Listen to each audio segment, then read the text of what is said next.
So with numerous communities around the country experiencing water supply challenges, access to clean drinking water has become the biggest problem. At least one inventor and entrepreneur has tried to tackle this issue through purifying water using macadamia shells as filters. Murendeni Mafumo's Kusini Water has supplied clean water to companies, communities and individuals. For more on this, we're joined by the founder of Kusini Water, Murendeni Mafumo. A very good morning to you. Thank you very much for availing yourself. It's often said that water is life, and not more do you ever feel that when you can't open that tap, right? Why was this so important? Firstly, maybe just take us back for you to do. Yeah, good morning, and thank you so much once again for having me. So in the past, I used to work in public sector. I actually used to work in the municipality. One of the biggest challenges that we're facing in the African continent, especially in South Africa, is that we are one of the driest countries in the world. At the same time, there's so much access to water inequality for communities. One of the things that I noticed was, if you look at, for example, here in Johannesburg, communities that are adjacent to each other, 4 ways to Diepsloot, those two communities have very, very different water stories or water journeys. So that's the biggest reason why I thought, you know what, maybe there's something we can do to solve this problem. And tell us about the innovation and how you purify the water. Yeah, so one of the main challenges, one of the first things to think about is that the reason why it's so difficult to get water to more and more communities is just how centralized and how big and complex the water ecosystem is. So many of you would know that most of our water comes from Lesotho, here in Gauteng. So one of the things that we wanted to do was to decentralize the way that we collect water. So each community finding its own water sources, and the way that we purify and distribute that water. So our innovation lies on the purification and the distribution. So we use locally sourced macadamia nut shells. So we work with farmers from Limpopo, from Mpumalanga, and that are farming macadamia.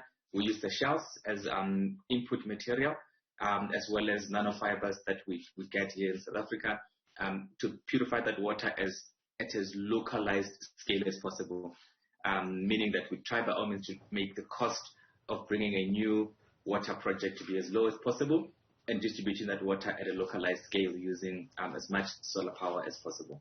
Macadamia, a gift that keeps giving. Not only are the nuts delicious, but the shells are actually used for good use. Why the shells?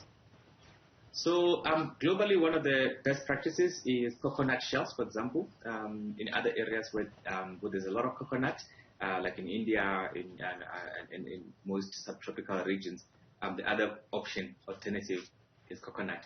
One of the best things that you find with this material is that when you crush it, when you burn it, when you incinerate it, it doesn't break down into ash. It's able to hold most of its structure, which we use mostly to remove more especially organics from water.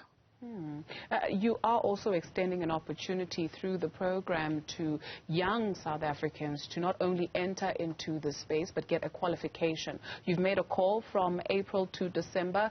Tell us more about that. Yeah, so the thing to think about a lot in this decentralization is that, just to put it in context, 2 out of 3 water projects that are aid-based water projects fail within the first 2 years. So we consider ourselves a social enterprise, meaning that we work to improve a social problem. So we work to solve a social problem using enterprise activities or business activities, right? But the biggest challenge that comes with that is that projects fail because they lack local sustainability and local ownership. So if I come from the States using an NGO, and I come in and put in a water borehole and a pump in a community and I leave, more often than not, there's no incentive for the community to fix that pump because they don't own it, they don't know how it's made, where it's made, and all those things. So what we try and do to accelerate access is in communities that we work in, we partner with local youth in those communities to not only know the know-how of the water purification, but also understand the ongoing maintenance needs to ensure that if there's a problem in that community, it's solved by that community itself. So Water Champions is our answer to trying to work on sustainability for water projects in communities. So before we start a project, we put out a call. So right now we've got a call in Limpopo where we're looking for about 15 to 20 young people. They'll be trained and they'll be certified that they know how to operate our water purification system, and they'll be paid a stipend over the next couple of months to ensure that they can maintain those water sites. It's also great because we partner with local chiefs and the tribal authorities in those areas who help us to ensure that those projects keep going. Oh, what a wonderful initiative, and a big congratulations to you and your team.